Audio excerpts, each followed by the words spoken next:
പഹൽഗാം സംഭവത്തെക്കുറിച്ചുള്ള NIAയുടെ അന്വേഷണ റിപ്പോർട്ട് പുറത്തു വന്നു. ഇതിൽ പാകിസ്ഥാനാണ് കുറ്റം ചെയ്തതെന്ന് കണ്ടെത്തിയോ? കണ്ടെത്തിയിട്ടുണ്ട്. പ്രാഥമിക റിപ്പോർട്ടാണ്. ഈ അന്വേഷണ റിപ്പോർട്ടിൽ ഇതുവരെ പറയാത്ത ഞെട്ടിപ്പിക്കുന്ന ചില വിവരങ്ങളുണ്ട്.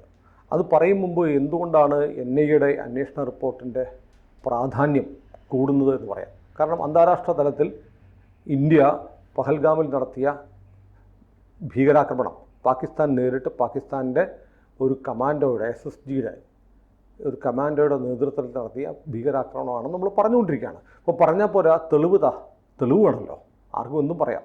അപ്പോൾ തെളിവ് വേണം. തെളിവിന് നമ്മുടെ രാജ്യത്തെ ഏറ്റവും പ്രീമിയർ ഏജൻസി, ഒരു കുറ്റാന്വേഷണം നടത്താനുള്ള ഏറ്റവും മുതിർന്ന, പ്രത്യേകിച്ച് തീവ്രവാദ സ്വഭാവമുള്ള കേസുകൾ അന്വേഷിക്കാൻ രാജ്യത്തുള്ള ഏറ്റവും ഉയർന്ന ഏജൻസിയാണ് നാഷണൽ ഇൻവെസ്റ്റിഗേഷൻ ഏജൻസി എന്ന് പറഞ്ഞ NIA അന്വേഷണം നടത്തി അതിൻ്റെ റിപ്പോർട്ടായി കഴിഞ്ഞാൽ നമുക്കിനി എല്ലാ അന്താരാഷ്ട്ര വിധികളിലും, ഇന്നലെ ജയശങ്കർ ഐക്യരാഷ്ട്രസഭാ സെക്രട്ടറി ജനറലിനെ കണ്ടിട്ടുണ്ട്, അന്റോണിയോ ഗുട്ടറസിനെ കണ്ടിട്ട് കാര്യങ്ങൾ ബ്രീഫ് ചെയ്തു.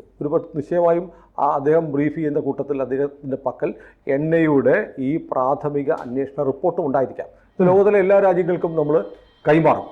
പാകിസ്ഥാൻ്റെ പങ്ക് എങ്ങനെയെല്ലാം ഞങ്ങൾ കണ്ടെത്തി എന്ന് നമ്മുടെ അന്വേഷണത്തിൻ്റെ ആദ്യത്തെ റിപ്പോർട്ട്. അതൊരു ഡിപ്ലോമാറ്റിക് പ്രോസസ്സാണ്.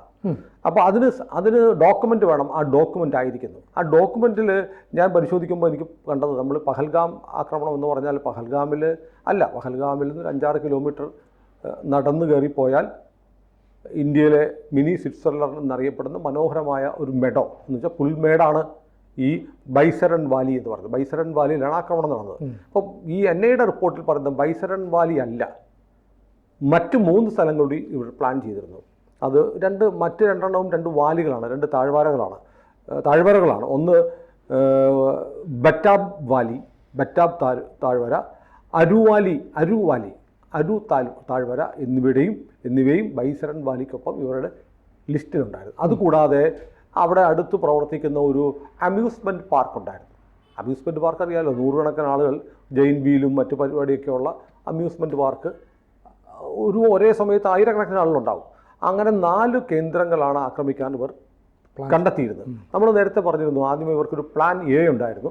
പ്ലാൻ A എന്ന് പറയുന്നത് വിവേചനരഹിതമായി വെടിവെക്കുക, കാണുന്നവരെയെല്ലാം കൊല്ലുക, മുംബൈ ഭീകരാക്രമണത്തിൽ കൊല്ലപ്പെട്ടതിനേക്കാൾ കൂടുതൽ ആളുകളെ കൊല്ലുക എന്ന ഒരു പദ്ധതിയുമായിട്ടാണ് ഇവർ വന്നത്.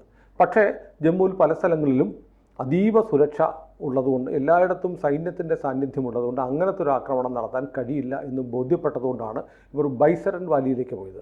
ബൈസരൺ വാലിയിൽ ജമ്മു സംസ്ഥാന സർക്കാരിന്, ഒമർ അബ്ദുള്ളയുടെ സർക്കാരിന് വലിയ വീഴ്ചയും പറ്റി. കാരണം അമർനാഥ് തീർത്ഥാടനം ആരംഭിക്കുന്ന സമയത്ത് മാത്രം തുറക്കേണ്ടിയിരുന്ന ബൈസരൺ വാലി നേരത്തെ തുറന്നു കൊടുത്തു എന്നുള്ളത് കേന്ദ്ര ആഭ്യന്തര മന്ത്രാലയത്തെയും സൈന്യത്തെയും അറിയിച്ചില്ല. അപ്പോൾ അതുകൊണ്ട് തന്നെ വളരെ തിന്നായിട്ടുള്ള നേരിയ സുരക്ഷാ സാന്നിധ്യം മാത്രമേ എവിടെ ഉണ്ടായിരുന്നുള്ളൂ, ബൈസരൺ വാലിയിൽ ഉണ്ടായിരുന്നുള്ളൂ. അതുകൊണ്ട് സംഭവിച്ചൊരു ദുരന്തം കൂടിയാണിത്. അതുകൊണ്ടാണ് ഒമർ അബ്ദുള്ള ഞാൻ ഇതിൻ്റെ പഴിയേക്കുന്നു, ഞാനാണ് ഇവരെ ഹോസ്റ്റ് ചെയ്ത്, ആതിഥേയൻ ഞാനായിരുന്നു, എനിക്ക് വിഷമമുണ്ട് എന്നൊക്കെ പറഞ്ഞ് പരസ്യമായി പ്രസ്താവന ഇറക്കേണ്ടി വന്നത്. അപ്പോൾ ഇതിനകത്ത് ആരെയും ബ്ലെയിം ചെയ്യേണ്ട സമയമല്ലാത്തതുകൊണ്ട് നമ്മളതൊന്നും പറയുന്നില്ല. ഏതായാലും അവിടെ നോക്കുമ്പോൾ അവിടെയാണ് ഏറ്റവും കുറഞ്ഞ സുരക്ഷാ സാന്നിധ്യമുള്ളത് കൊണ്ടാണ് അവസാനം ഈ 3 സ്ഥലങ്ങൾ മാറ്റിവെച്ചിട്ട് ബൈസരൺ വാലിയിലേക്ക് തീവ്രവാദികളുടെ ഫോക്കസ് എത്തിയത്, അവിടേക്ക് ഇവർ വന്നതെന്നാണ് NIAയുടെ അന്വേഷണ റിപ്പോർട്ടിൽ പറയുന്നത്. അതോടൊപ്പം തന്നെ ഇപ്പോൾ പരക്കെ ചോദിക്കുന്നൊരു ചോദ്യമുണ്ട്, ഇത്രയും ആയുധങ്ങളൊക്കെ ആയിട്ട് ഇവർ എങ്ങനെ കയറി വന്നു എന്നതിനുള്ള ഉത്തരം NIA റിപ്പോർട്ടിൽ പറയുന്നുണ്ട്. ഇവർ 22-ാം തീയതി അല്ല വന്നത്, ഇവർ ആഴ്ചകൾക്ക് മുമ്പേ അതിർത്തി കടന്നെത്തിയിരുന്നു. അവിടെ പ്രാദേശികമായ ആളുകളുടെ സഹായം ലഭിച്ചിട്ടുണ്ട്. അവരുടെ കൂടെ കഴിഞ്ഞു. അവരവരെ കൊണ്ടുവരാൻ, താമസിപ്പിക്കാൻ, സ്ഥലങ്ങൾ കാണിക്കാൻ ഗൈഡുകളായിട്ട് ഈ പറയുന്ന Baisaran valley, Aru valley, amusement park, Betaab താഴ്വര എന്നിവിടങ്ങളിലൊക്കെ ഈ തീവ്രവാദി സംഘത്തെ കൂട്ടിക്കൊണ്ടുപോയത് തദ്ദേശവാസികളാണ്. ഈ തദ്ദേശവാസികളെല്ലാം കൂടെ അവരെ കാണിച്ചു കൊടുത്തു, സ്ഥലങ്ങൾ കൊണ്ടുപോയി. വേഷം മാറി വന്ന എല്ലാവരും കാശ്മീരികളായിട്ടിരിക്കുമല്ലോ, ആയുധങ്ങളില്ലാതെ പോയി അങ്ങനെ കൊണ്ട് കാണിച്ചു കൊടുത്തു. ഇവരെ അവരുടെ വീടുകളിൽ താമസിപ്പിച്ചു. എന്നിട്ട് പഹൽഗാമിലേക്ക് ഇവർ വന്നത് 15-ാം തീയതിയാണ്. അതായത് ആക്രമണത്തിന് ഒരാഴ്ച മുമ്പാണ് പഹൽഗാമിലേക്ക് വന്നത്. അപ്പോൾ ഇതിനകത്ത് ഒരു വാക്ക് NIA ഉപയോഗിച്ചിട്ടുണ്ട്, OGW എന്ന് പറഞ്ഞാൽ OGW ആയിട്ട് പ്രവർത്തിച്ച 20 പേർ. OGW എന്ന് പറഞ്ഞാൽ ഓവർ ഗ്രൗണ്ട് വർക്കേഴ്സ് എന്ന് പറയുന്നത്. നമ്മൾ ഓർക്കും അവിടെ എന്തെങ്കിലും ഗ്രൗണ്ടിൽ എന്തെങ്കിലും വർക്ക് ചെയ്യുന്നവരാണെന്ന്. അങ്ങനെയല്ല. സുരക്ഷാ സേനകൾ തീവ്രവാദി ആക്രമണത്തിനെത്തുന്ന തീവ്രവാദികളെ സഹായിക്കുന്ന ആളുകൾക്ക് ഇട്ടിരിക്കുന്ന പേരാണ് ഓവർ ഗ്രൗണ്ട് വർക്കേഴ്സ്. ഇവരുടെ സഹായം വളരെ കാര്യമായി ഇവരെ നേരത്തെ പറഞ്ഞ പോലെ അവരെ കടത്തിക്കൊണ്ടുവരാൻ, അവരെ താമസിപ്പിക്കാൻ, അവർക്ക് ചെലവിന് കൊടുക്കാൻ, അവരെ ഈ സ്ഥലങ്ങൾ കൊണ്ട് കാണിക്കാൻ, എല്ലാത്തിനും അവരെ വേഷപ്രച്ഛന്നരായി നടക്കാൻ എല്ലാം സഹായിച്ചത് 20ഓളം ഓവർ ഗ്രൗണ്ട് വർക്കേഴ്സാണ്. ആ 20 പേര് അറസ്റ്റിലുണ്ട്. അതിൽ 2 പേരെക്കുറിച്ച് വളരെ പ്രാധാന്യത്തോടെ NIA റിപ്പോർട്ടിൽ പറയുന്നു. ഒരു നിസാർ അഹമ്മദ്, ഹാജി എന്ന് വിളിക്കുന്ന നിസാർ അഹമ്മദ്, 2 മുഷ്താഖ് ഹുസൈൻ. ഈ 2 പേരാണ് ഈ 20 പേരിൽ ഏറ്റവും കൂടുതൽ തീവ്രവാദി ആക്രമണത്തിന് വേണ്ടുന്ന എല്ലാ ഒത്താശകളും ചെയ്തു കൊടുത്തത്. ഇവരും അത്ര ചില്ലറ പുള്ളിയൊന്നുമല്ല. ഇവർ 2023 ആർമിയുടെ വാഹനവ്യൂഹം വന്നപ്പോൾ അതിന് ബാട്ടാ ദുരിയാനിലും ടോട്ടാഗലി എന്ന് പറയുന്ന സ്ഥലത്തും വെച്ച് ആർമിയുടെ വാഹനവ്യൂഹത്തിന് നേരെ ആക്രമണം ഉണ്ടായി. ഈ 2 ആക്രമണങ്ങൾക്കും വേണ്ട സഹായങ്ങൾ ചെയ്തു കൊടുത്തത് ഇവർ തന്നെയാണ്. അപ്പോൾ അങ്ങനെ മുൻകാലങ്ങളിൽ തന്നെ ഇത്തരം കാര്യങ്ങൾ ചെയ്ത് ശീലമുള്ള ആളുകളായതുകൊണ്ട് സ്വാഭാവികമായും ഇവർക്ക് പങ്കുണ്ടാകുമോ എന്നുള്ള അന്വേഷണത്തിലേക്കാണ് ഇവരാണ് ഇതിനകത്ത് നിർണായക പങ്ക് വഹിച്ചതെന്ന് കണ്ടെത്തിയിരിക്കുന്നത്. ഇവരെയൊക്കെ ഇപ്പം NIAയുടെ കസ്റ്റഡിയിലാണ്. ഇപ്പം പ്രാഥമിക കുറ്റപത്രത്തിൽ പ്രാഥമിക അന്വേഷണ റിപ്പോർട്ടിൽ പ്രധാനമായും 2 പാക് പൗരന്മാർ ഈ ആക്രമണത്തിൽ പങ്കെടുത്തു എന്ന് പറയുന്നുണ്ട്. ഒന്ന് നമ്മൾ നേരത്തെ പറഞ്ഞ സുലൈമാൻ എന്ന് വിളിക്കപ്പെടുന്ന ഹാഷ്മി മൂസ, അലിബായി, ഇവർ 2 പേരും പാകിസ്ഥാനികളാണ്.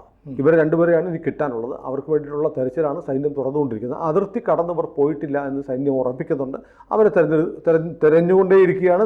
അവരെ നിയമത്തിൻ്റെ മുന്നിലോ അല്ലെങ്കിൽ തോക്കിന് മുന്നിലോ ഉറപ്പായും കൊണ്ടുവരും.